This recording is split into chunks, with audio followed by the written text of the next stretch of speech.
body. I don't know which one is correct. Yeah, One of them's wrong. I believe it's Michelle, but I'll take a look at that. Thank you. Thank you. Any other questions or comments?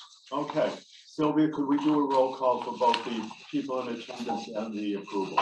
Right, I will go by town. So for those virtually, if I miss you, don't worry. I will ask at the end if I've missed you in according to town. So starting with Auburn, we have Bill Herman virtually. Present, yes. Paula Martzloff. Thank you, Paula. Bedford, Bill DeShaco here. Yes.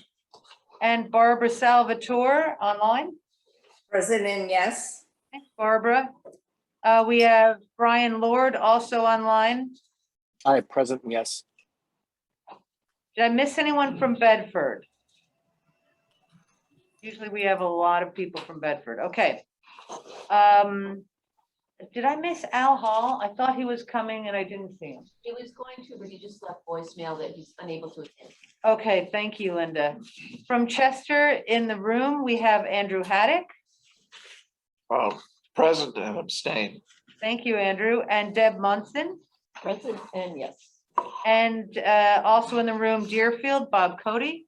Present and yes. Thanks, Bob. Derry online, we have Jeff Moulton. Present and yes. And John O'Connor online. Here and yes. And Richard Tripp is here in the room. Yes and yes. Thanks, Richard. Francistown in the room, we have Linda Kuhnhart. Present and abstain. Thanks, Linda. And Alfred Eisenberg online. Present and yes. Thank you, Alfred. From Goffstown, we have Joanne Duffy online. Present and abstain. Thanks, Joanne. David Pierce. Present online and yes. Thanks, David. And Jacob LaFontaine. Present and yes. Thanks, Jacob. We don't have anyone from Hooksett, I believe, today. But from Londonderry in the room, we have Suzanne Brunel. Yes. And Martin Kruger. Online, we have Brian Battaglia. Present and yes. Deborah Levin. Present and yes. Arthur Rugg. Present and yes on the minutes. And congratulations, our newest member from Londonderry, Lynn Wild. And I am present and I will abstain. Thank you, Lynn. Also, we have a guest from Londonderry. Ray Right. Breslin. Ray Breslin's here, just as a mention, right now. Manchester members, we have in the room, Peter Capano. Yes, present and abstain. Thanks, Peter.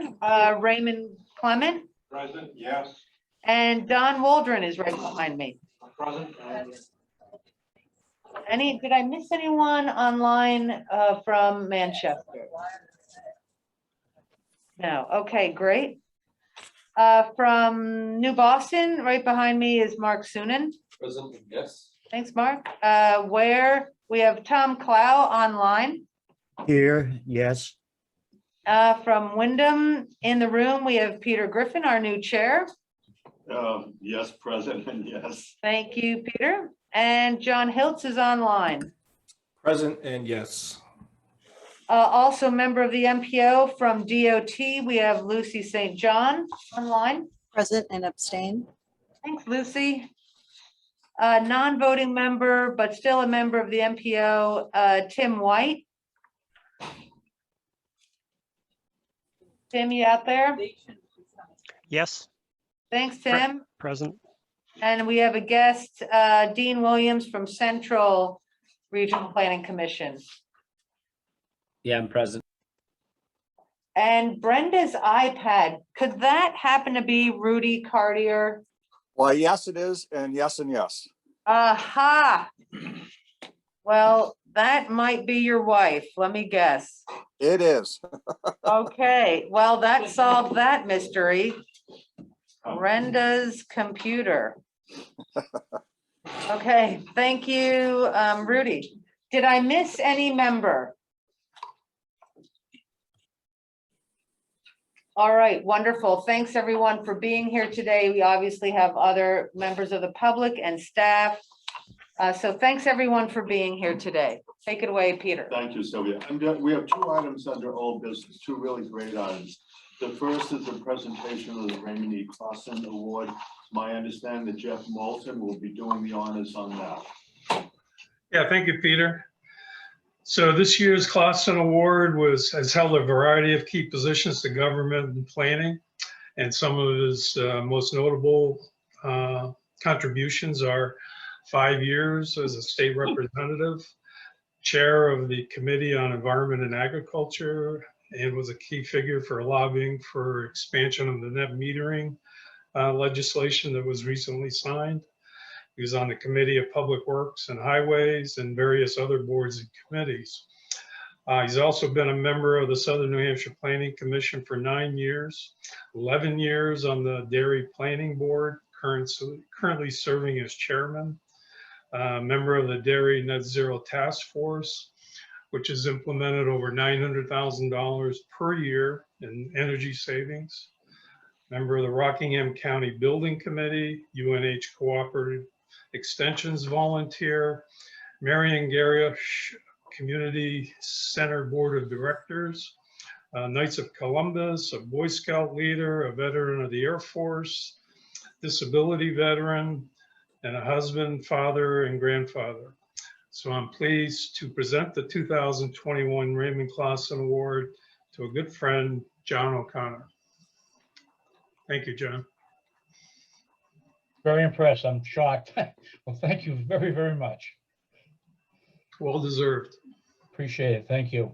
Congratulations, John. Thank you very much. The second item, which is another really great item, is thank you to my predecessor, Jeff Moulton, for chairing this organization and paving the way for me to succeed you. I appreciate your comments that when we run into each other on the street or in the local gin mill. It's been great to talk to you about things. Anyone else would like to offer their sentiments to Jeff? Thanks for a good job cheering. All right, well, thank you.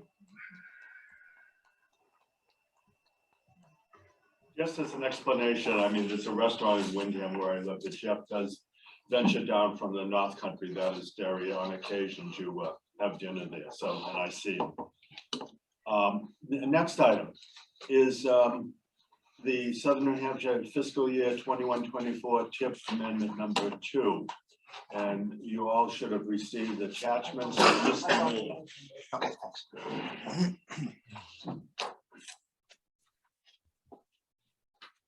Well, good morning, everyone. While I'm pulling my brief presentation up here, let me just add my congratulations to John O'Connor as well. It's been a real pleasure working with John over the last number of years, and I know that he does so much for his community and for the state as a whole. So well deserved, and congratulations again, John. So I'm going to be fairly brief today because TIP amendment number 2 is fairly brief. Just as a point of overview, you all received a copy of draft TIP amendment number 2 in your packets. Can everybody online see this presentation? It says you can, but just making sure. Yep. Okay, great. Yes. So TIP amendment number 2, just as a refresher, New Hampshire DOT requested that we amend our TIP to accommodate one project adjustment in the town of Ware. So normally when we do TIP amendments, we're going through multiple different projects and discussing the changes. In this case, there's only one project that we're actually amending, and that is in the town of Ware. I'll talk about that in a moment. We released TIP amendment number 2 on October 8th. Because there's only one project, we held an abbreviated 10-day comment period rather than the normal 30-day comment period that we would hold for a more substantive TIP amendment. So we held that public comment period. We ran notice in the Union Leader, posted it on our website, and got the word out on social media and other outlets. No comments were received on TIP amendment number 2. The public comment period is now over, and today is the public hearing to consider adoption of tip amendment number 2. Last Thursday, our TAC, what we call our TAC, which is our Technical Advisory Committee, did discuss tip amendment number 2 and did unanimously recommend adoption of amendment 2 to all of you at the MPO level. What is amendment number 2? Well, it's this project. It's a bridge project in the town of Ware. It's the bridge on Route 77 over Canal 2 of Choate Brook. And the amendment here is just to add engineering phase funding in fiscal year 2022 and changing the funding source of the project from one type of federal funding to another type of federal funding. So we're changing the source of the project to STBG, Surface Transportation Block Grant funding for non-urban areas. So it's just a slightly different funding source, still federal, and adding that 2022 engineering phase funding. And the reason for the proposed amendment is just because to ensure that what's programmed in the TIP and STIP at the state level reflects what is in the current 10-year transportation improvement plan. So that the current 10-year plan is 2021 to 2030. And Sylvia, go ahead. For the virtual audience, we can hear some background discussion. If you could mute yourself while we're having this presentation, that would be great. Thank you so much. So the current adopted 10-year plan is the 2021 to 2030. I think you're all aware that the 2032 or 2023 to 2032 10-year plan is currently out for public comment. We'll talk about that again in a moment. But this is to restore the funding levels that are in the current adopted 10-year plan.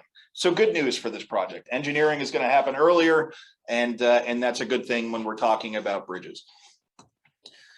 There's one other item in amendment number 2, and if you look through amendment number 2 in your packet, you'll see that there's a section of the amendment that incorporates our public transportation safety targets into the amendment.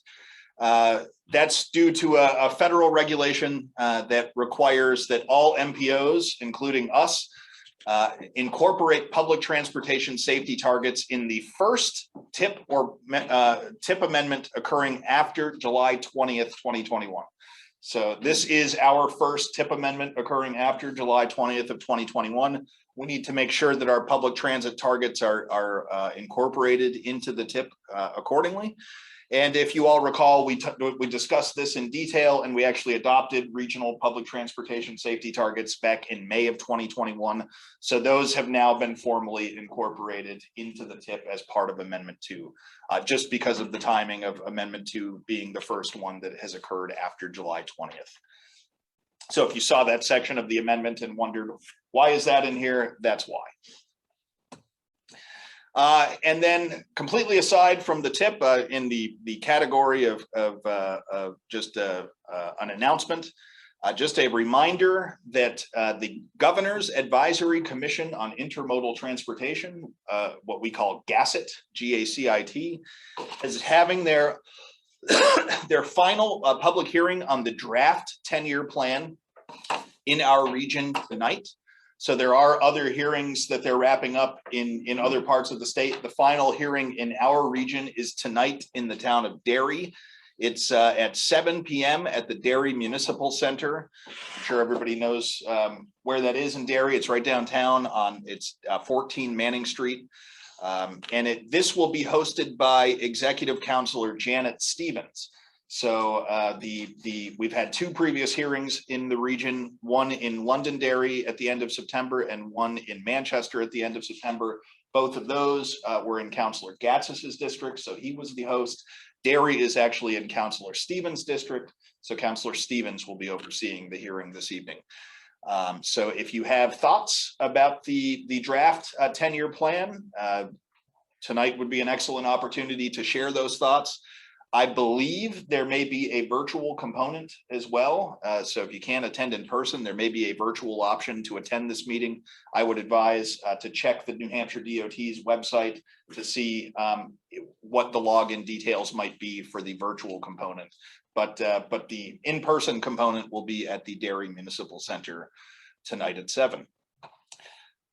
With that, that's all I had on tip amendment number 2. We would certainly at this point, Peter, I'm sure we would welcome any public comments as part of the public hearing on tip amendment number 2. And then we would certainly appreciate the MPO considering adoption of tip amendment. Number Thank you. As part of that, would you also mention about there's a hearing coming up for exit 4A also? There is a meeting. It's a public informational meeting organized by New Hampshire DOT. I believe, James can correct me on the details of this. I believe it is Thursday evening. Is it 7? It's 5 to 6 is sort of an open house, and then at 6 o'clock they're doing a presentation on the Q&A. Is it at the Derry Municipal Center? I believe so, but I'll check the webpage real quick and just interrupt a little bit. Yeah. So there is a public informational meeting, Peter, on exit 4A Thursday night in Derry, and James will verify the details shortly. But we believe it's Thursday evening with an open house component, and then doors open tentatively at 6, I believe. So the meeting starts. Here it is, third floor. Third floor of the Derry Municipal Center. What time do the doors open, Ray? Let me see. Presentation at 6, the doors open at 5. Okay, doors open at 5. The public informational meeting starts at 6. I've generally public informational meetings, they would, I believe, take comments and questions from the public as well. So that would be an opportunity to share thoughts on the exit 4A project if you have any Thursday night. Are there any questions for Nate on the tip amendment number 2?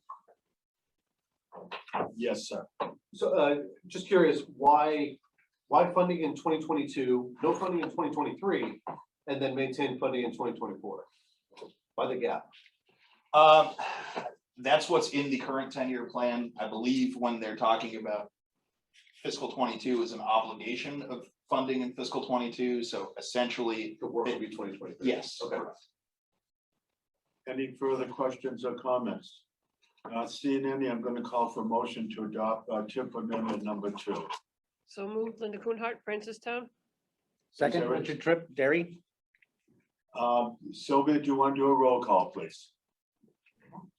Here we go. And I can close out this, right, Nate? Stop Yes. there. Yeah. Okay, here we go. From Auburn, Bill, Yes. Paula, Yes. from Bedford, Bill DeShaco. Yes. And Bill Jean joined us. Yes. Barbara, Yes. Brian, Yes. from Candia, Rudy.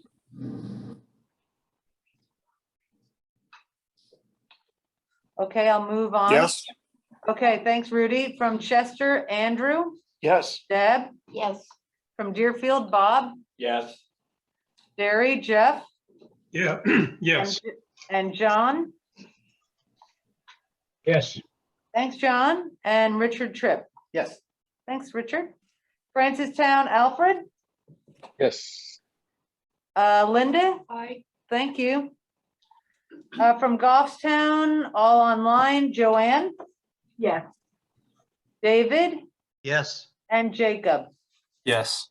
From Londonderry, Brian.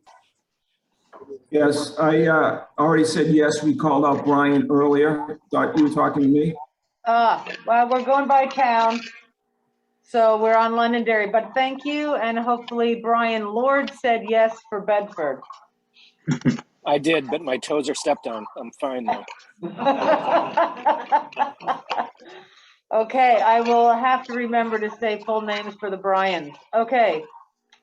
Here in the room, Suzanne Yes. and Martin. Yes. Also online from Londonderry, Deborah, Yes. Arthur, Yes. and Lynn.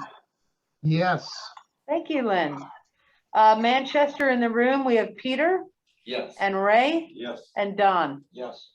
In the room from New Boston, we have Mark. Yes. Online from where? Tom Clow. Yes. And in Wyndham in the room, Peter. Yes. And online, John Hiltz. Yes. And also MPO, DOT Representative Lucy. Abstain. Thank you, Lucy. Thank you. Phew, got through it. Okay, next thing. My timing was off and taken up by the piece, so excuse me. No problem. Next is the overview of freight traffic regional bottleneck analysis.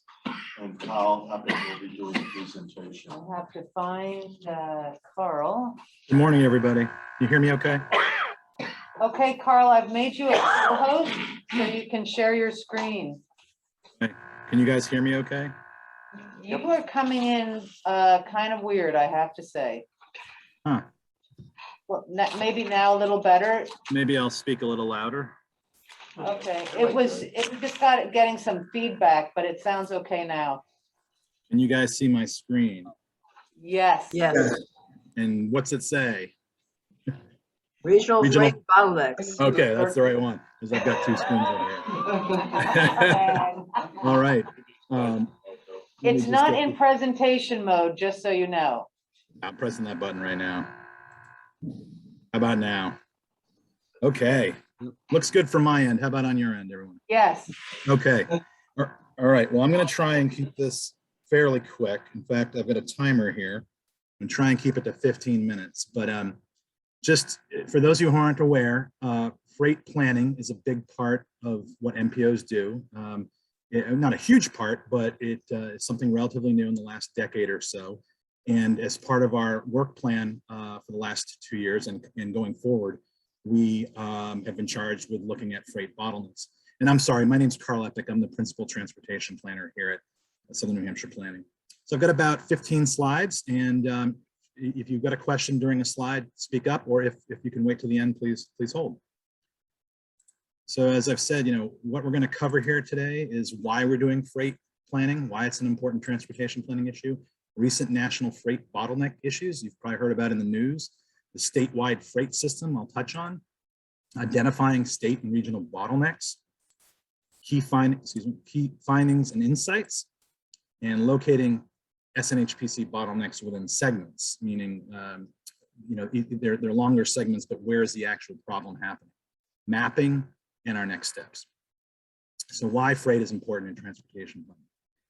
This is about access, for businesses, moving goods. It's extremely important, especially in 2021. Most of the issues that constrain are critical first and last mile connections on highways and local roads. It provides access to the National Highway Freight Network, NHFN for long haul truck trips, and access for businesses, large and small warehouses and distribution centers to railroads, ports, and airports. Why is it important in New Hampshire? It's important to our economic vitality. It's about the efficient and reliable movement of goods along our roadways and maintain New Hampshire's economic long-term sustainability. So I've got a couple of numbers here and things like this. 10%. That's the cost. Transportation accounts for approximately all the costs of a product. Efficiency and connectivity. Keeps New Hampshire's industries competitive in statewide, regional, national, and global markets. Jobs. Freight and distribution directly create jobs in ports, airports, trucking. It's tentacles are throughout the economy. 14,000.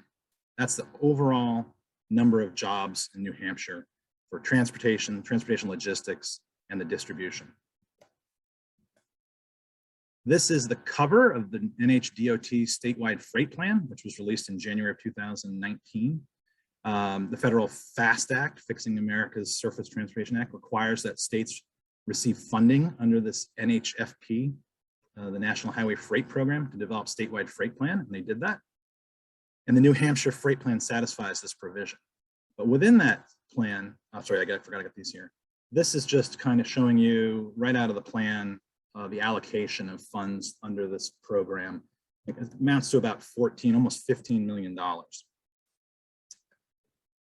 And again, I mentioned national freight bottlenecks have been a problem in recent news, and more so this fall, as between the port of Los Angeles, the ports over there, and the cost of shipping.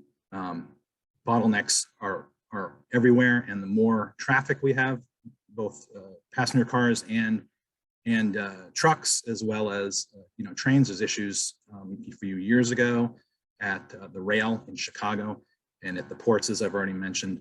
This is something that's getting a lot of attention these days. And this is just a quick snip that I got. That, in July, costs surged again. Freight costs remain historically high, and they, year over year, 43% increase over the last 2 years, 22%. These are, all recent increases in the cost related to freight. I included this snapshot. This just covers the FAST Act statewide freight plan requirements. And this one, number 7, is the one that's related to bottlenecks. This requires us to do an inventory of facilities with freight mobility issues, such as bottlenecks within the state. So here is a map of the statewide freight system, and it includes highways, railways, airports. We don't have a ton of rail freight right now, but of course we do have some. We hope to move more in that direction. And of course the airports, is the Manchester Airport. And marine, the port of New Hampshire in Portsmouth.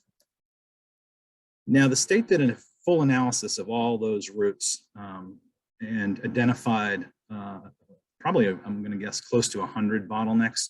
We have 20 in the region.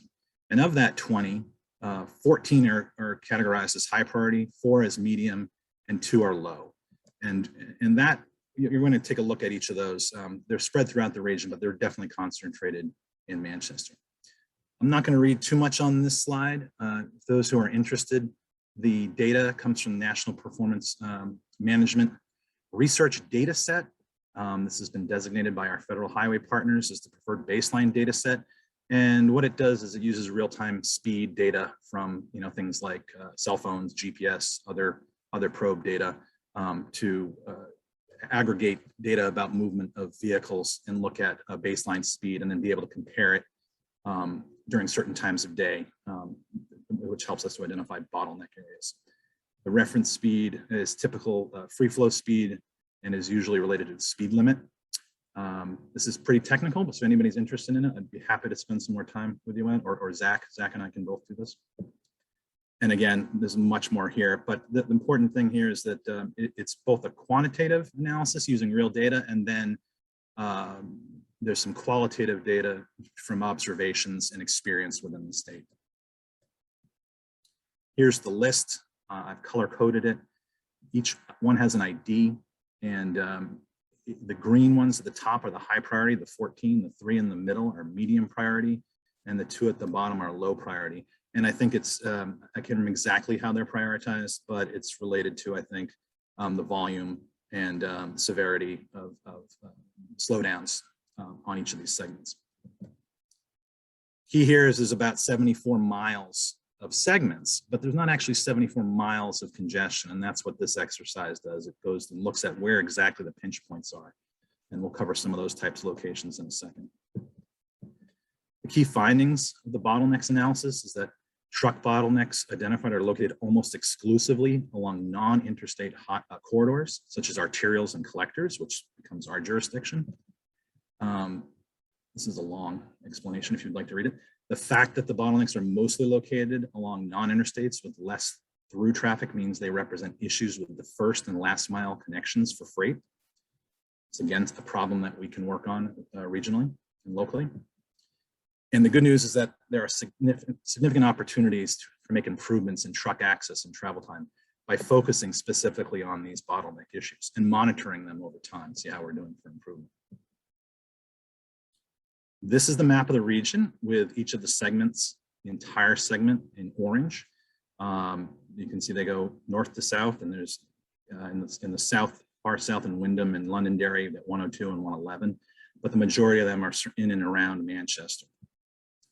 We've broken into 3 different mapping areas, North Manchester, Bedford, Manchester, and then to the south, the I-93 corridor. And I'm just going to take you through a brief exercise here just to zoom in on a case in Manchester. So looking at the central area where there's quite a bit of segments here, we zoom in, here's central Manchester, and off to the right there, you'll see a little segment where 93, this is Auburn Road, I think it's called, or Candia Road, excuse me, Candia Road. And you can see we've looked at in both directions at the segment. So the blue is the entirety of the segment into both directions. But during the morning, the truck congestion is limited to less than 1/3 free flow speed southwest bound accessing from the industrial park area over to I-93. And we know that there's a series of signals in that area, for example. So in the report, for each of these 20 segments, we have these different categories and information. So we identify the segment, how long it is, some characteristics about it. You know, this is I-293 Route 101 interchange ramp area connecting easterly to the industrial park. There are 4 signalized intersections. What are the characteristics of the congestion? Congestion of less than 1/3 normal free flow speed is along the westbound approach to I-93 from the east, from the industrial park. Causes likely, we need to do more research, but at first glance, this is a signalized interchange area with high volumes, probably a lot of slow moving trucks at certain times of day, and there's likely limited signal time phasing available to accommodate heavier truck traffic. Potential strategies: explore signal timing, coordination strategies, model roundabouts perhaps at some of the intersections, and longer range reconfigure interchange ramp intersections. I guess this is, I think this is included in some of the thinking when the interchange is ultimately upgraded. And this just, you know, gives some idea of some other congested areas where there's bottlenecks, the South Willow Street, the intersection of 114 and 101 in Bedford. But you'll notice that sometimes the orange is a long segment, and sometimes it's a very acute one at an intersection. And those, we believe, are the ones that are more related to signals or ramp access, as at exit 4 in the lower right there at I-93 in Londonderry. And then what I've done here is just to give a little comparison. Sorry, let me go back one. So here's the evening, 4 p.m. to 8 p.m. And then here's, 11 to 3. So it varies. There's some changes. You can look at the maps and see the difference in the congestion from time of day. 2 other areas, Route 102 and 111 to the south. And you'll see a little change here too. 102 is significantly, it's basically fine in the morning, and then in the evening, it's congested in both directions. So we have maps of different times of day and different congestion to help us with the analysis. I'm almost done here. Next steps, we're going to finalize the report. There's continuing to get more information and add some things. We're looking to do finish adding the average annual daily traffic to help with our prioritization. Again, take this list and then really prioritize the high priority for the region. This is a list from a statewide list of what's high priority, medium, and low. We want to focus on what's high priority for the region.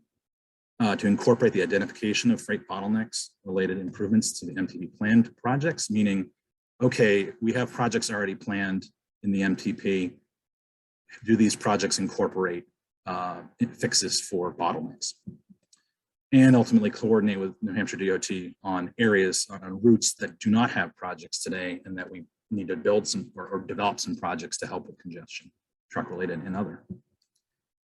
Ultimately, we're in right now, we're looking for anyone who's interested and has knowledge about freight movement in the region, any of you, to develop and plan a regional freight stakeholders meeting, which we'll hold a series of probably starting in the winter or next month. We've got about 4 or 5 members from the TAC. I tried to get somebody from the north, south, east, and central Manchester, and I basically got those people. We're looking for more, and then stakeholders, operators of freight, such as trucking, shipping, the airport, air freight, etc. And ultimately, we have to continue monitoring the roadway segments region-wide and include it and check it against national performance management research data as it's available. And to adjust projects as necessary as we develop them. That's really the end of this presentation. If anybody has any questions. Okay, go ahead. Carl, Yes, question. This is okay. Yeah. Carl, this is Peter. I just have Hi, a Peter. couple questions and comments. Thank you for the presentation. What I'm concerned is we have a great opportunity with the possible sale of Pan Am Railroad to CSX Railroad. to factor in not only the active rail lines, but those lines on which Pan Am historically had trackage rights, to look at the opportunity that they would provide to the region, not only New Hampshire, but Maine and Vermont, where we intersect. For instance, I've been made aware, even though it's out of our district, in that the Mountain Division, which historically stretches from St. Johnsbury, Vermont through northern New Hampshire to Portland, the main end of it is being under evaluation to discontinue, to convert it to a rail trail. I think this is incredibly important to look at the effect of CSX on the purchase. But not only that, and I believe it was 2018, we had Sylvia, our DOT Commissioner, Victoria Sheehan, speak here before our meeting about the I-93 project, that once it's completed, it will not be widened again. And she also indicated that they expected it to be at capacity in the 2030 to 35. Now, if rail is not a factor in this, then what is going to happen when 93 reaches its capacity? I'm just throwing that out as a rhetorical question. I don't expect an answer. It's something that you need to think of when you're formulating this plan.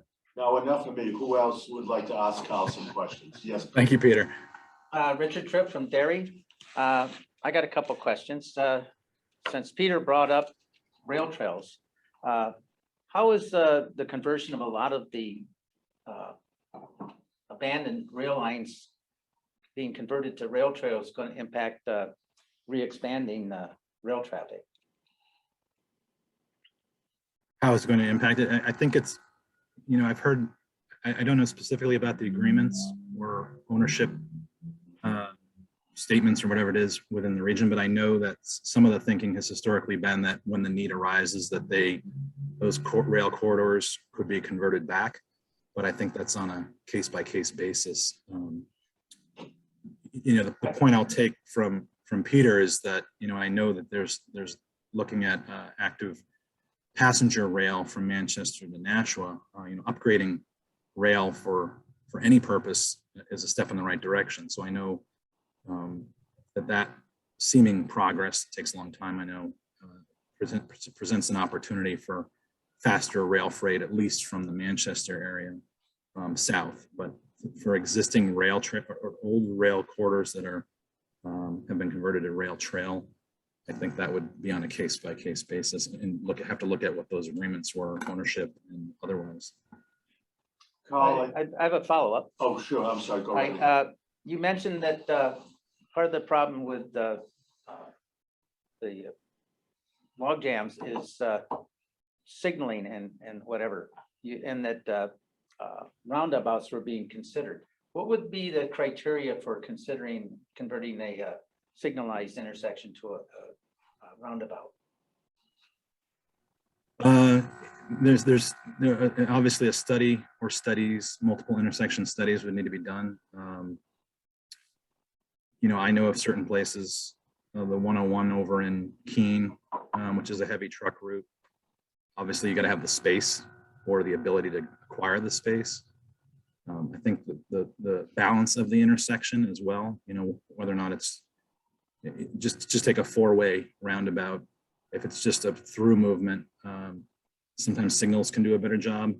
I think in an area like, just to use that example back on Candia Road or the industrial park, that could be potentially a mini roundabout solution, or a smaller, a roundabout where the trucks can actually drive over it. There's definitely potential gains in volume throughput with a roundabout versus having a stop condition and a signal, but it's always case by case. And so the criteria criteria are by comparison purposes. Do you get more movement with a signal, considering the minor adjacent roads that come into the signal? How balanced is it? The space available, and also, of course, willingness to include it as a solution based on criteria that and guidelines that NHDOT and Federal Highway and other design standards put forth. Thank you. Al, I have a question. John O'Connor. Hey, John. I might have missed it at the beginning. How do you define a truck? Is it ones with CDLs or we go as like the UPS, Federal Expresses? And the reason why I'm asking, because we've got a couple of plans coming up in the areas building large warehouses.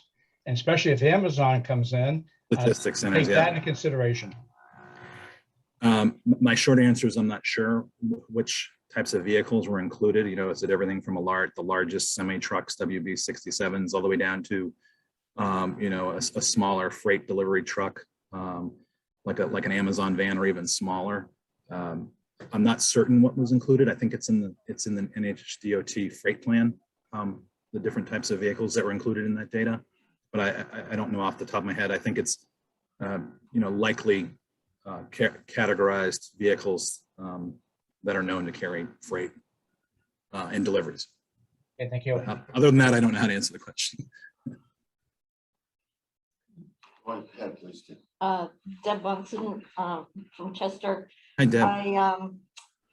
I recently went through Londonderry Dairy at exit 4 late in the afternoon, and I was really surprised at the backup of traffic coming off 93 headed east towards Derry.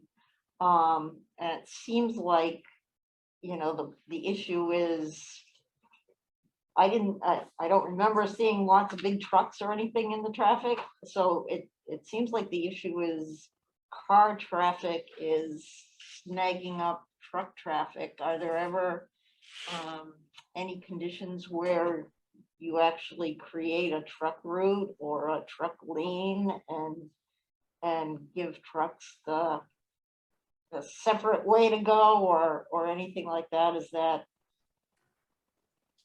possible? Yeah, that I don't know of any cases in New England even. I think there might, you know, that's the thing, is that passenger, let's just say, you know, freight vehicles and passenger are commingled on the roadways as they are on rail. And so a lot of these issues are, you know, we did the congestion management process plan, and a lot of these locations are similar. It's just that the data that's specific to trucks was included in this, and then we looked and kind of zoomed in on where we have additional levels that are related to trucks, I would say. So, you know, speaking of expensive, having a entirely separate parallel system for trucks, we'd need, you know, you think we don't have enough money now to maintain transportation systems, so we would need, you know, a couple more trillion nationwide to make that a reality, because it's the same problem everywhere. That said, you know, there's a lot of trucks sometimes will operate at different hours. They'll avoid traveling at the peaks. And part of what I'd like to do with a stakeholder group is be able to show them this data and say, hey, we know that these locations have some capacity, say, in the morning, or this location has capacity in the evening, but this one does not. And perhaps there's a way to kind of use some transportation demand management techniques to work with the actual operators to see if they can schedule their truck trips at different times. It's you know, it's very difficult to do, but if there are any small opportunities there using TDM, which is fairly low to no cost versus you know, 10-figure projects to alleviate some traffic at discrete periods during the day, I think that's a better approach in reality, considering the availability of funds to do this kind of stuff. We have a question from our guest. Did you? Yeah. Would you introduce yourself, please? Yeah, Ray Breslin from Londonderry. What you said, your name is? It's Peter Griffin. Peter. In regards to rail traffic, we really need to consider that. We had a lot of rails. Now we're converting all to rail trails. Rail trails are a great idea, but we really need to rethink this. We're talking about moving heavy traffic to deliver product to New Hampshire, and we really need to think about, is it sensible to have rail traffic and have some control over it? There are far too many cars on the road, far too many trucks on the road. We talked about the truck routes, well, yeah, that's a whole different problem. New Jersey Turnpike has truck routes, and maybe on 93, maybe we can have a truck route. But we really need to think of better ways of doing things, and not dealing with the current situation of traffic. How much of the traffic is necessary? We got way too many cars on the road, we got way too many trucks on the road. We can move heavy product into New Hampshire on rail that does not have to be timed on a daily basis. If you're moving product that can be moved, that needs to be moved into here on a month or a 6-month period of time, whatever, let's say monthly, that can be moved by rail, and it can be moved cheaper. Now, Can I just say? yeah, I don't want to take your time. We do have a time issue. This is a great topic. We know if freight is the edge of your seat kind of stuff, but unfortunately we have a time issue.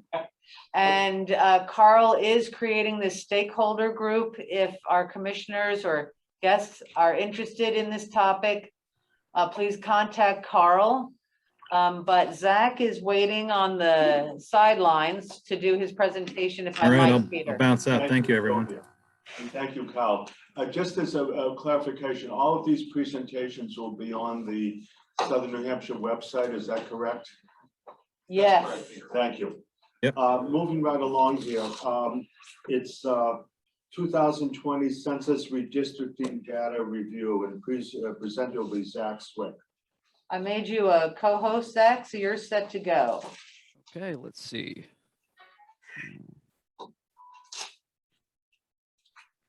Do people see my screen now? We can. Okay. Yes. And it should say 2020 census update. Yes. Okay, we're good then. So I'm going to also be pretty quick about this. My name is Zach Swick. For those of you who don't know me, hold on a second, setting myself a timer. I'm the GIS analyst here at the Southern New Hampshire Planning Commission. I'm going to give you an update on the census data that we have so far. I gave a longer presentation to TAC Thursday. This will be shorter. If you want more information, I would please have you refer to the TAC presentation. I will be adding in more information as well to the TAC slides. Within this presentation, most towns, we don't break it down by towns just because there's too much to show. But that when I do post it to the actual website, the town numbers will be put back in. And I also will do a recorded presentation where I can speak slower, go into things that if you are interested. So this is about the data that we have for the 2020 census so far. This is all the redistricting data. So this is the data that's required for states and local municipalities to define their legislative districts. These are all the information that are required by federal law. You can't gerrymander around these. There are lots of other things you can gerrymander around, and different states have different rules. But at the federal level, these are the things that matter. So now we have total population, race and Hispanic and Latino ethnicity by total population, 18 years and older population, race and Hispanic ethnicity for that. Housing units, both total, occupied, and vacant. And we also have group quarter housing numbers, population.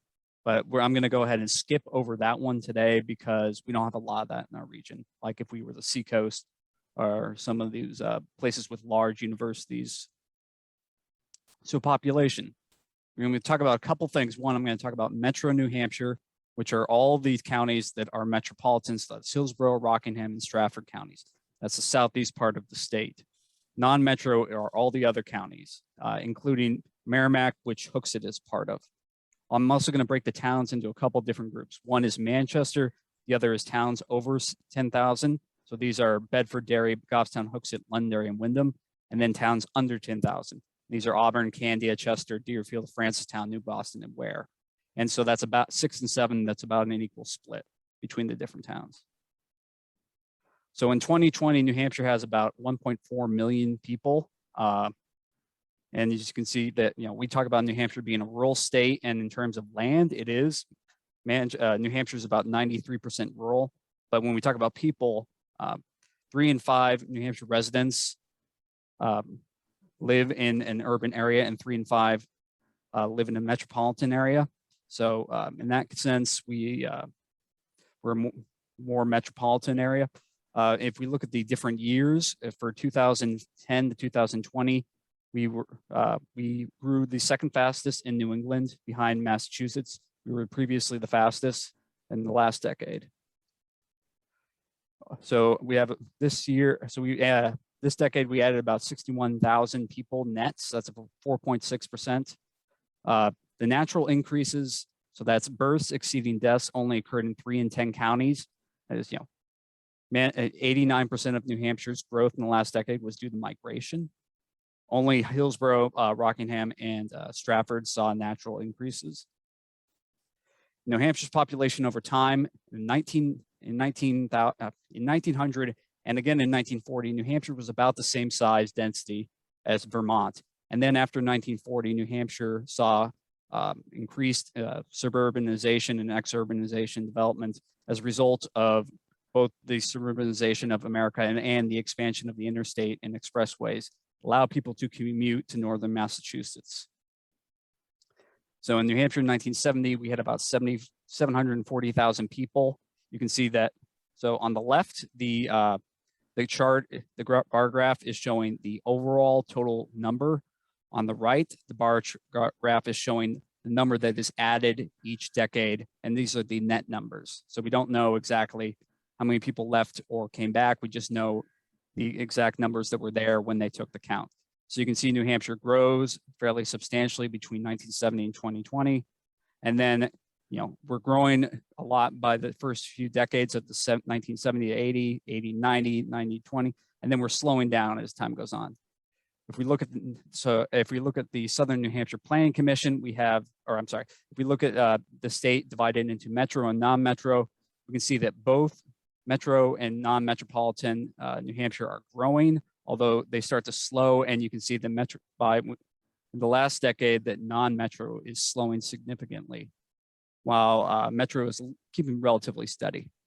Within the SNHPC, we were about 140,000 people in 1970.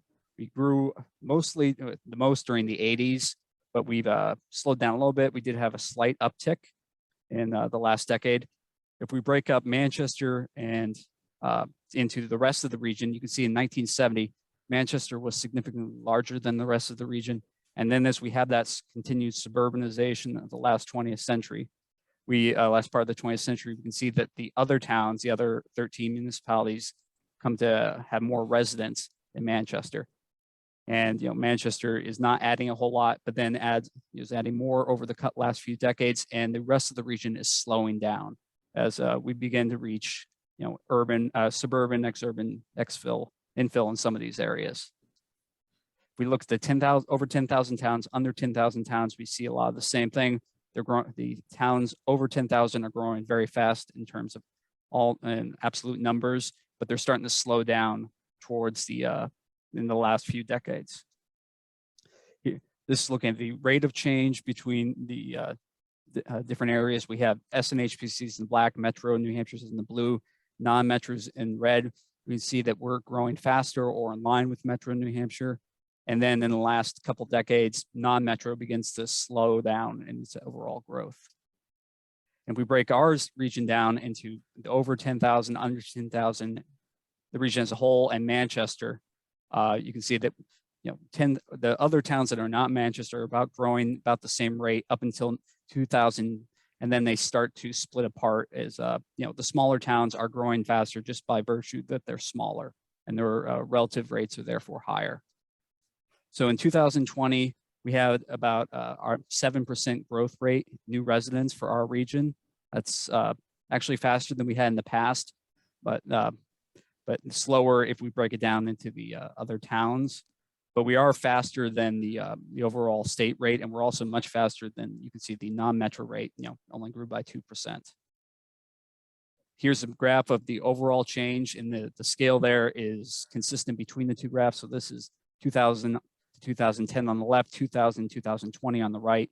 You can see that there's some growth around the state, and then actually within the last decade, you can start to see that blue coming in along the west side of New Hampshire, in the north and on the southwest and some parts of the western part of the state, you can actually see a decrease in population.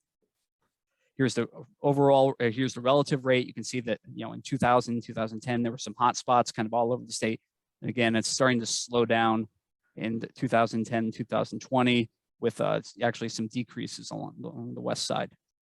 So big takeaways, the population is growing slower than in the 20th century.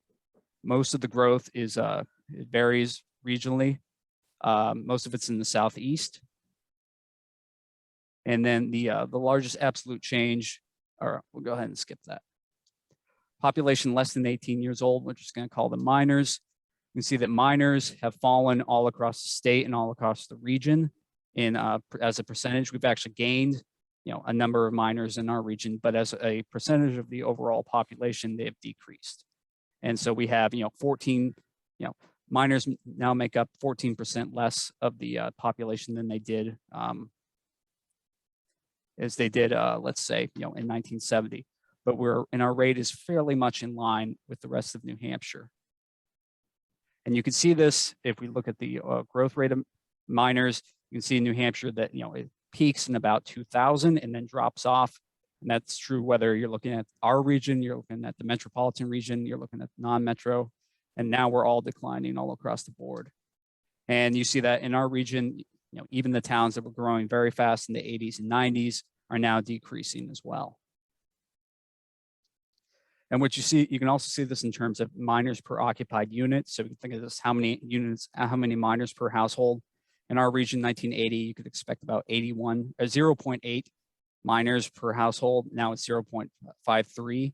And that state, we're a little bit higher than the state rate, but we're going, the entire state is slowing down as well.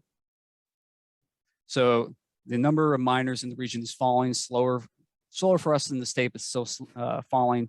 12 out of 14 municipalities saw a minor population decrease. Minors per household have fallen by 35% since 1980. Race and ethnicity.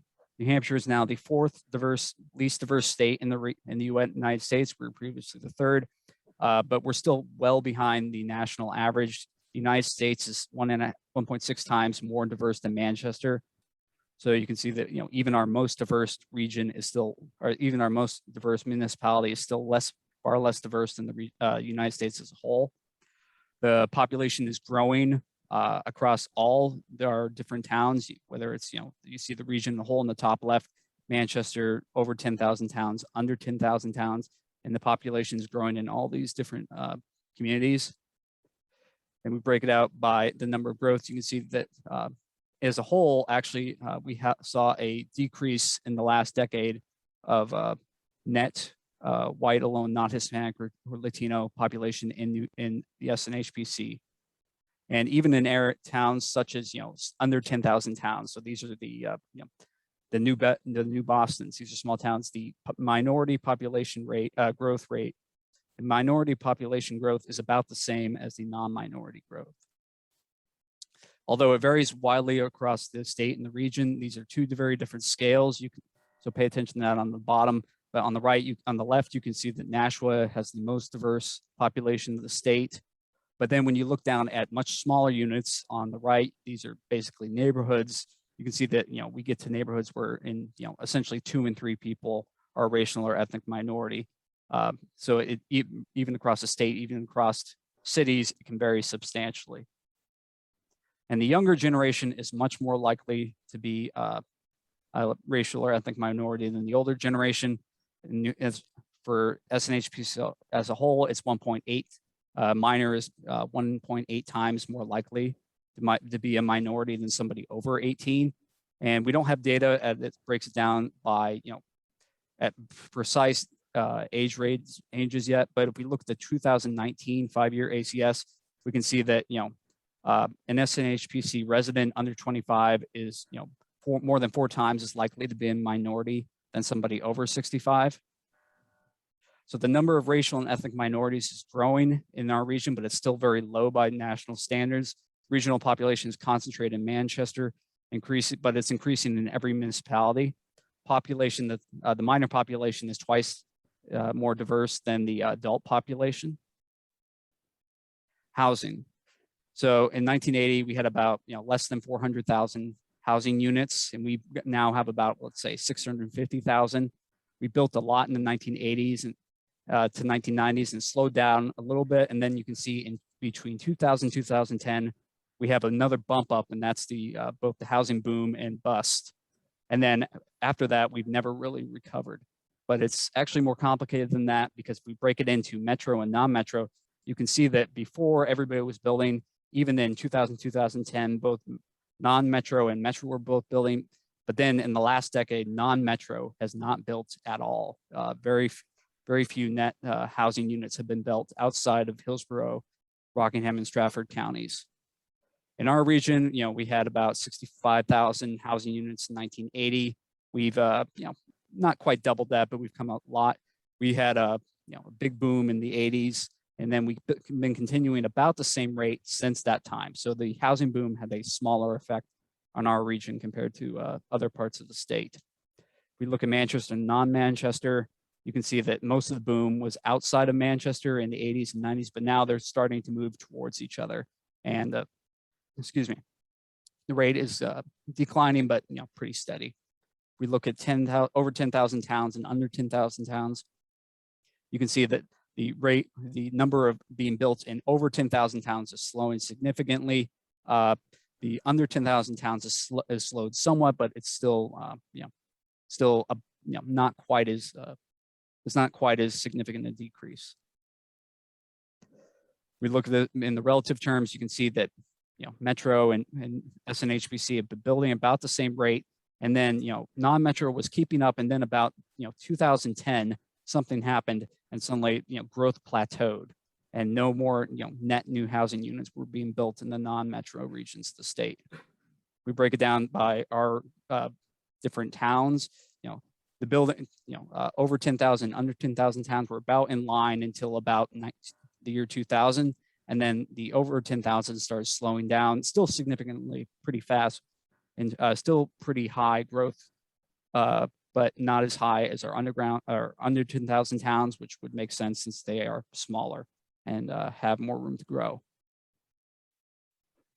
Overall housing units, we are growing. We had about 7% in our region in the last decade. That's down a little bit. All of our regions are up significantly, though, from if you look at New Hampshire as a whole, non-metro only added 1% growth over the last 10 years. This is net units, so that includes houses falling down, no longer being used, and being built. We can see this probably most starkly in the if we look at the housing units by town. So this is looking at the overall growth. You can see that in the early 2000s, they were booming kind of large metro areas, but they were growing everywhere. And then in the last decade, you can see in the west and north that there are actually losses in the number of housing units. There's still strong growth in the southeast along F.E. Everett Turnpike, 93, the Seacoast, but it's slowing. And here is looking at the rate in 2000, 2010. It made sense. It made economic sense to build a house essentially anywhere you had flat land that they would let you in. And so almost all the towns were growing by at least 5%. Many were growing by over 15%. And then by 2010 to 2020, very few towns are growing at that rate. Auburn, Chester, I believe that's Dover, I believe that's Durham, are growing at a very fast rate, but rates overall have slowed. They're now in the southeast. The rural parts in the north and west have fallen significantly in some cases. And you can see this in the center, the geographic center for new housing. For 2000, 2010, the geographic center was about conquered. From 2010 to 2020, it had moved 20 miles down to Manchester, Auburn. So you can see that weight just being pulled southeast as the concentration of new housing units moves that direction. So housing bigs takeaways, the number of housing units is growing, the rate is declining though. Housing unit growth is uneven across the state, declines in the west and north. Recent housing growth is the slowest in 4 decades. 2020 census big takeaways so far, the SNHPC region is growing, but we're older and more diverse. Our housing growth never recovered from the late 20th century boom housing bubble, but we fared better than most. And regional patterns are solidifying across the state, a thriving Merrimack Valley and Seacoast, and the struggling west and north, with some exceptions like some communities of the Upper Valley are doing fairly well. I know that was a lot to cover all at once. Are there any questions?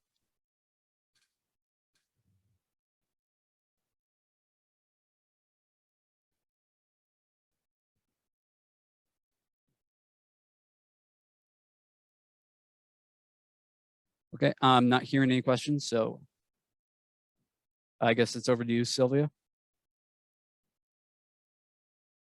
If you could stop sharing, Zach, that'd be Okay. great. Thank you so much. Done. Sylvia, is there other business? No, Could I have a motion to adjourn the MPO? Is there a motion and seconded? All those in favor? Aye. all right, thumbs up all the way around. Thank you, thumbs. Right, Okay, I would like to call to order the Southern New Hampshire Planning Commission meeting. And as we did with the MPO, let's go for the approval of minutes of September 28th and the roll call. Could I have a motion to accept the minutes of September 28th? Sorry. All those in favor? Aye. Aye. Abstain. Sylvia, do you want to do a roll call, please? yes, Auburn, Bill, Yes. Paula, Abstain. Bedford, Bill DeShaco, Yes. Bill Jean, Yes. Barbara, Yes. Brian Lord, Yes. Candia, we have Rudy, Yes. Chester, Andrew, Abstain. Deb Munson, Yes. Deerfield, Bob Cody, Yes. Gary, Jeff, Yes. John, Yes. Richard, yes. in Francistown, Alfred, Yes. Linda, Abstain. Goffstown, we have Joanne. Abstain. Thank you. David, Yes. Jacob, Yes. in Londonderry, Brian, Pataglia. Thank you. Suzanne, Deb Levin, Yes. Arthur, Yes. Martin, and Lynn. Abstain. Thank you, Lynn. In Manchester, we have Peter, Abstain. Ray, Yes. John, Yes. New Boston, Mark, Yes. Ware, and we have Tom Clow. Yes. Thanks, Tom. Wyndham, we have Peter Yes. and John. Yes. Okay, Sylvia, is there new business to come before this meeting? We have a guest speaker, Erik, Garr. How did this happen? So David Pierce from Goffstown asked me, we have a lot of consolidated communication trucks in Goffstown. And I'm wondering what the regional expansion is for consolidated communications and what might be happening. And I touched base. I don't know how I did it, but I got a hold of, let's see, it was Shannon Sullivan, and she got us Erik Garr, who is the president of the Consumer Small Business Unit. And there you are, Erik. Hey, everybody. Hi. So I'm going to put this on speaker mode. Don't know if you have a presentation, you can share it. I will do that. First off, I just wanted to say thank you for inviting me. I kind of dialed in about 12:15 or so, and it was really interesting because I'm new to New Hampshire. So I feel like I just learned like a whole bunch about where I live now. So thanks for that. Yeah. My family and I just moved up to Hanover, so we're not in your territory, but just up the road a little bit. But I spent a lot of time in and around Manchester, Goffstown, et cetera. But let me pull up a slides here and I'll try to answer your question, which is what are we up to? The short answer is that we are trying to put fiber as many places as we can. And the main reason for that, let me get this on to present. Sorry, 1 second.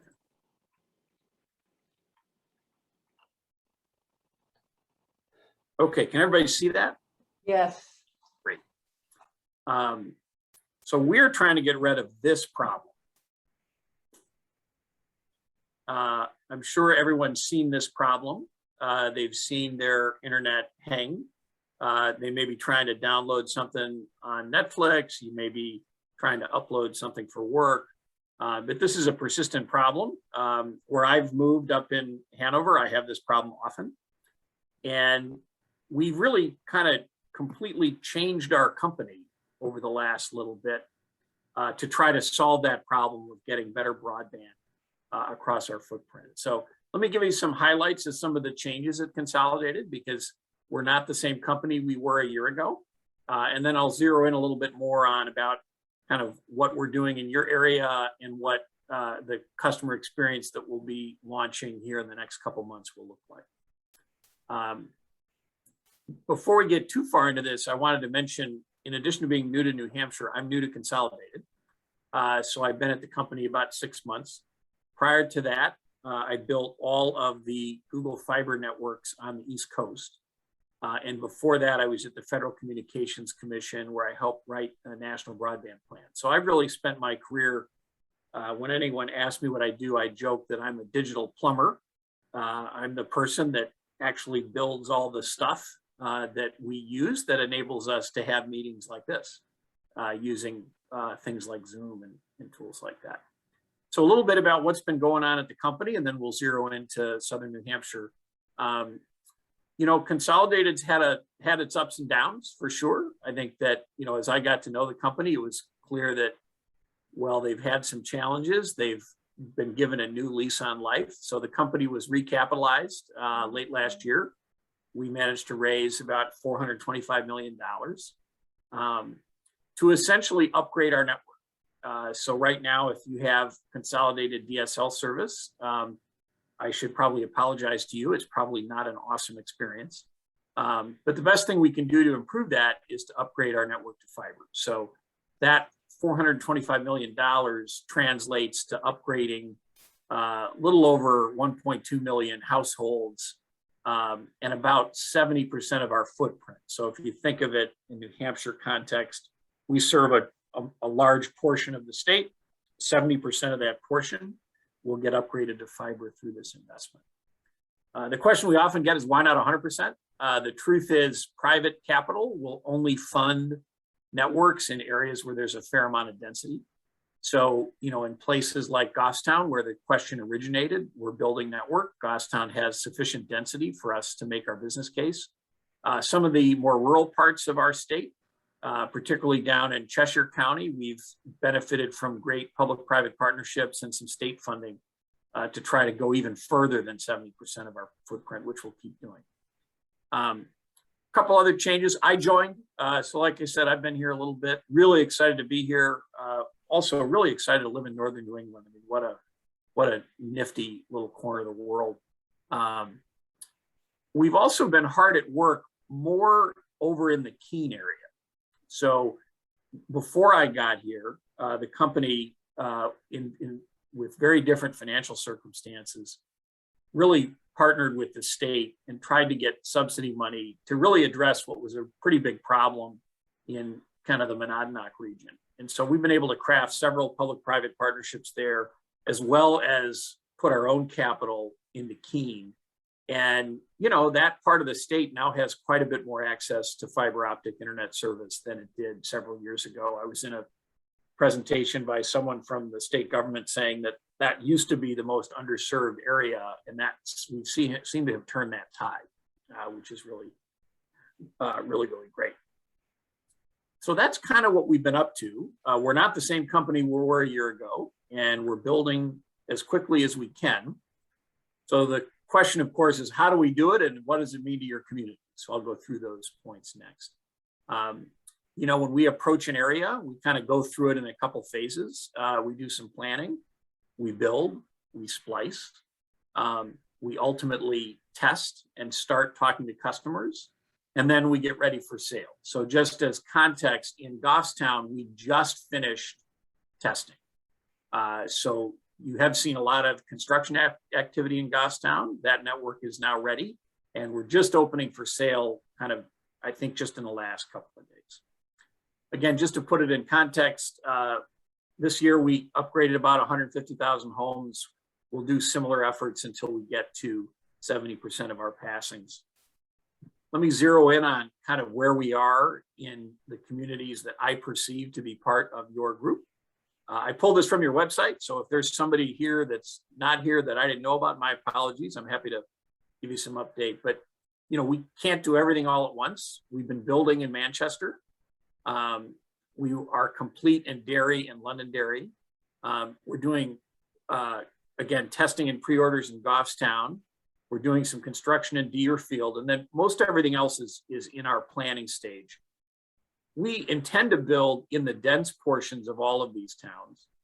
Francistown's a little bit of an interesting puzzle in that we received some federal subsidy that'll help us with a little corner of Francistown. So we'd like to do more there, partnering with the town, but right now we're kind of limited by the federal subsidy that we have. But that gives you a sense of what we're up to. I'd love to tell you a little bit more about our customer experience and the products we offer, but you all didn't ask me here to do a sales pitch, so I only want to do it if you're interested, but I wanted to make sure I answered your direct question and figured out if there were any more. Any questions for Erik?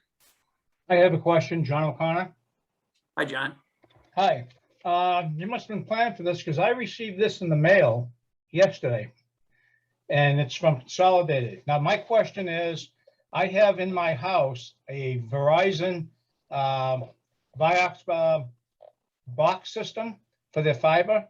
Is that yours also now, or? Yes. So through the unusual acquisition activity in this industry over many, many years, Verizon sold your infrastructure to Fairpoint. Fairpoint sold your infrastructure to Consolidated, and now we own that line, and we would upgrade that material pursuant to the offer that you got. Now, would I still be able to run simultaneously with, say, the cable company that happens to be here? Yeah, go ahead. Yeah, so we compete with cable. So everyone is welcome to purchase cable service. From my standpoint, fiber optics is a much better answer. It's faster and performs better, but most homes in your area will have access to our fiber or a cable connection. And by the way, I'm in Derry, so in my understanding, we were one of the first ones with BIOS years ago. Yeah, we're also upgrading that network. So the physical fiber is the same, but we're upgrading a lot of the electronics so that we hope to be able to offer better speeds and better service, because those early FiOS networks were built with the best technology of the day, but you know, there's some better stuff now. So that's cases where you won't see construction because the fiber optic cable is still the best technology we know to move bits around. But the computers that we'll use to connect to your home and the computers we put in your home for whole home Wi-Fi and things like that are much better today than they were, 10 years ago. Thank you. Next question is from Bill DeSheko. Oh, can you give me an idea of how long the pre-construction planning phase is? And, Yeah, it can be anywhere from 3 months to a year. It depends on the size and the complexity. I'll give you an example. In Manchester, we'll be planning and building for 18 months. We'll plan, we do a little bit, we plan it out, we build it, we plan it out, we build it because of the scale of it. A smaller community that's a couple of thousand homes, that's the kind of thing we can get the planning done in a few months and hopefully get construction done 3 to 4 months. We're of course limited up here, which I'm learning, but you all know very well. Y'all have winter.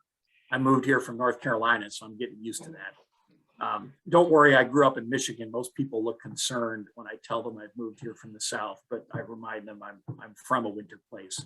Winter has a big impact on our construction schedules. So, we're busy hustling right now to get everything done. Once things freeze up, we can't do much. So every timeline gets reset kind of when the snow melt happens. Bill, you have a follow-up. yeah, so if you have a follow, you mentioned you're going to try to cover 70% of your potential market. What are you doing the other 30%? So the other 30, How are you drawing that distinction? So it's really all on density. So when we went to raise money, we were able to raise that money on a business case that assumed a certain cost per passing. And that certain cost exists as a function of density in 70% of our footprint. So we have not obtained incremental funding to go all the way to 100. Emotionally and as a matter of strategy, we intend to get there, but we got to kind of start with the business case that we have first. Our company's been through a lot. We had some pretty tough days around here before I got here. So it's very important that we kind of shore up the business in the dense areas where the costs are more reasonable before we go further. The other thing we are actively doing is for a lot of those even more, like when the density gets real low, private, we just can't raise money for it. No one will give us any financing for it. And so in those cases, we work with the government. And we've got almost 27 public-private partnerships, primarily in New Hampshire, but extending into Vermont and Maine, where in New Hampshire, the way the system works, and many of you probably know this, if the town has underserved areas, you may obtain bond financing such that we can then build the most rural parts of the town. So that's what happens in Charles, in some of the towns we've done in over near Keene, where we put our capital downtown, where our investors are okay with it. And then we use public money to build the network out further. Erik, we have 3 more questions and I think then we have to stop, but it's Jeff, Barbara and Alfred. And why don't we take them in that order, if that's okay, Peter? That's fine. Please go right ahead. Jeff? Yeah, for the 5G build out, they're moving to more microcells and fixed wireless. Do you see that as an opportunity for Consolidated to expand the fiber footprint, or do you think that's served by your competitors?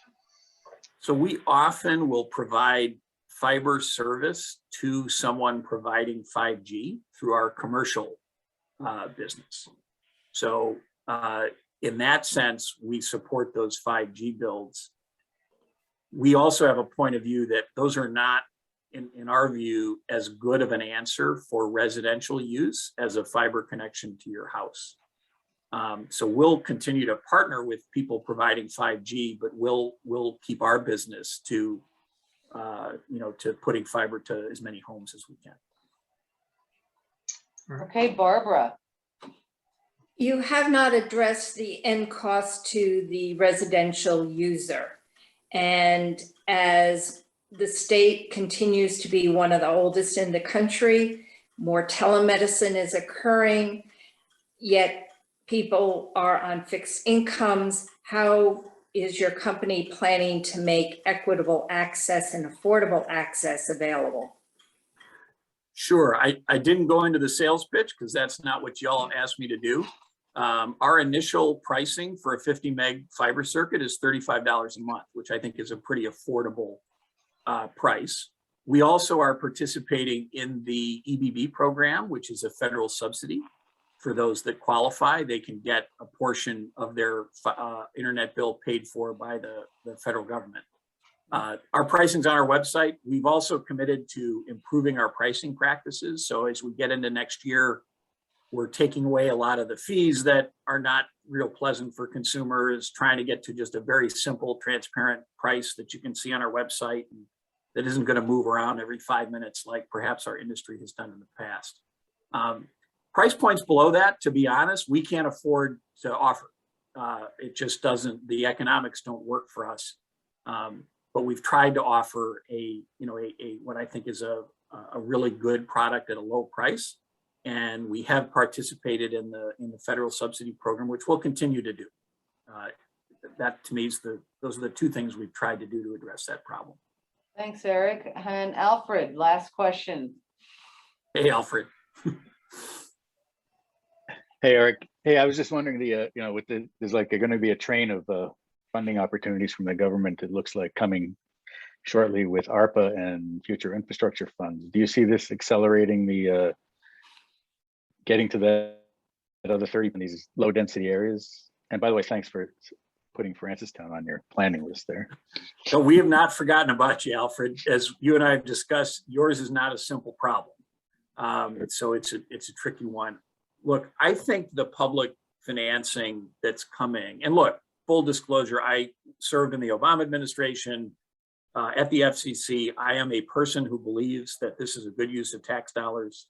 There are people who disagree, but from my standpoint, the government is doing things smartly to try to to basically create a path to get that infrastructure in more rural areas. We're doing as much as we physically can on the subsidy front. We meet on it every week. We dedicate, a decent portion of our capacity, probably 10%, maybe 15% of our build capacity was in areas supported by subsidy. As I've told you, Alfred, we're limited by, we have two puzzles to solve. We have investors who have given us all this money. We have to do that. If we don't do that, lots of bad things happen. They're also very supportive that while we do that, they're fine with us trying to find more public-private partnerships like this, which we'll continue to do. I think that I tend to think for rural areas, I prefer the all of the above answer. I'm also, and I've said this to you as well, if there's another provider that is going to get the subsidy and builds out to your area, I don't love that. But if they have the capacity now and I don't have it for a little bit, people need their broadband. So, we'll always try to be for more rural broadband, particularly where there's such a big need. Our intent is to compete. We'll have a different stance in a more dense area where we feel like we're head to head against a big company like Comcast. I'll have a little different point of view there. But in the rural areas, I think everybody should do what they can. And again, we're pretty proud of the 27 now partnerships that we have to try to work on the problem. And I expect that to grow next year with more of this funding. I'm almost worried there's almost too much funding. Like there's only physically so many hours in the day to plan these networks and build these networks. And we're flat out. We don't have any spare capacity at this point. Okay, wonderful. We have one more item on the agenda. Yes, Eric, thank you so much for your presentation. Thanks. You. It's great to meet y'all. And like I said, I learned about my new state, which is really cool.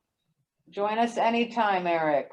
The last item on the agenda is the adoption of the Southern New Hampshire recommendation of Southern New Hampshire Budget Executive Committee recommendation of membership dues. Sylvia, would you like to give an overview, please? Yeah, very quickly. Hang in there, everyone. Hopefully you can see this screen. This tells all. So basically, both our budget committee and the executive committee agreed to keep our dues rate level. And we are just utilizing that. As you know, the equation includes population, and as the census has just come in with our new population numbers, and what this tells you right now is this was last year and this is this year, and you see some of the differences, but basically that is because of the population difference, and we're just asking for you to approve keeping the rate level and utilizing the latest census population numbers. Questions for Sylvia? I have a question actually, Peter, if I could. Just in looking at Manchester, it jumped close to 5% over year. Is there any reason for that? That seems like a lot. Probably Zach could answer that best because it has to do with your population figure. Yeah, right. If you look at what they were doing was underestimating your growth in the past. So that you have basically not been paying as much as you might have for the last 10 years. We have a pretty extensive loan, tax on unpaid dues from there. So that 5,000 for a couple of years. No, those numbers come from the ACS, and the ACS is an estimate, and it is not the final count, and they actually did an every person count. And there were 5,000 more people in Manchester than we thought there were. That's all that is. And we're still not getting a volume discount yet. Peter, aren't you glad you asked? Yeah. Okay, thank you. If there are no other questions for Sylvia, I'd like to call for a motion to adopt the membership dues I'll make the motion. Peter will make it and is the second. Really? Okay, second. And Sylvia, you want to do a roll call, please? Roll call. Bill in Auburn. Yes. Paula? Yes. In Bedford, we have Bill DeShaco, Yes. Bill Jean, Yes. Barbara, Yes. Brian Lord, Yes. in Candia, Rudy. Yes. Thanks, Rudy. In Chester, Andrew, Yes. and Deb Munson. Yes.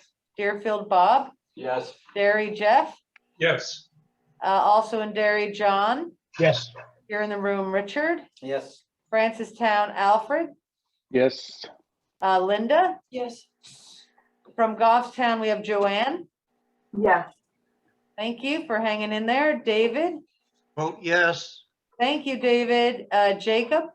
Yes. Londonderry, we have Brian Battaglia. Yes. Suzanne had to leave. Deborah. Yes. Art. Yes. Martin. Yes. Lynn. Yes. Thanks, Lynn. Manchester, we have Peter. Yes. Ray. Yes. Don. Yes. New Boston, we have Mark. Yes. Tom. Yes. In where? Sorry. I was getting ahead of myself. Here in Wyndham, in the room, we have Peter Yes. and John Hiltz. And it sounds like John might have stepped away. So there you have it. Okay. Any public comments or commissioner insights? Going once, going twice? I'll just do a quick one. The town of New Boston has not yet selected our town administrator, so they'll be reopening applications. If you know anybody who's a qualified town administrator who wants to work in the fine town of New Boston, please look for that advertisement soon. Okay. One more quick one. I'm sorry I missed the planning board rigmarole, the extracurricular activity that you guys had, a recent meeting. Oh, the planners. The planners, yeah, it looked like it was a really fun time, but I didn't have a car that day. Oh, we were also in Zoom. I didn't missed it. Yeah. That looks fun. What Linda's talking about, we had a planners support group, which had no agenda. We just let people, planners come and talk about and share information and how they're solving things. You might be interested that the biggest issue was the Housing Appeals Board, how that's changing life in New Hampshire. Yes. All right. Happy Halloween, everyone. Good luck with your trick or treating this weekend. Motion to adjourn. Okay. Second, all those in favor, yes, thank you. That was Peter, Griffin, and Richard. Yes. Thanks, everybody. Yes. Good to see you all online. Are you looking forward to more people in Chester?